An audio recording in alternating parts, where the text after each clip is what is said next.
मित्रांनो, एका स्टुडंटने मध्ये क्वेश्चन विचारला, की आपण जे काही शिकतोय त्याचा प्रॅक्टिकल लाईफमध्ये फायदा आहे का? आपल्या जीवनात फायदा आहे का? ठीक आहे.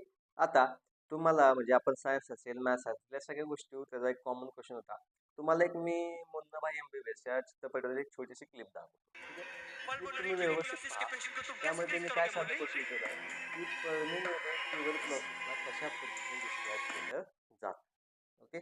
आता मान्य ते एमबीबीएस म्हणजे कॉलेज असेल, पण क्लास 8 मध्ये सेकंड चॅप्टर आहे हेल्थ अँड डिसीज. ओके. त्यामध्ये पहिलं आहे इन्फेक्शन डिसीज. ओके. त्यातला पहिला कॉलम आहे म्हणजे चार्ट मधला पहिला कॉलम मध्ये काय आहे, की ट्युबरक्लॉसिस. मग ट्युबरक्लॉसिसला त्यांनी सांगितलं की पॅथॉजन काय असणार आहे, मोड ऑफ इन्फेक्शन सांगितलंय, सिम्पटम्स सांगितले, प्रिव्हेंटेशन सांगितले. म्हणजेच क्लास 8 चा बेस हा पुढेपर्यंत चालू राहतो. म्हणजे तुम्हाला डॉक्टरकी करायची असेल तर तुम्हाला बाकी जे आपलं 5वी ते 10वी पर्यंत जे काही पुस्तक आहे ते व्यवस्थित होणं गरजेचं आहे. जर आपला बेस स्ट्रॉंग झाला तर आपलं करिअर डेफिनेटली चांगलं होऊ शकतं.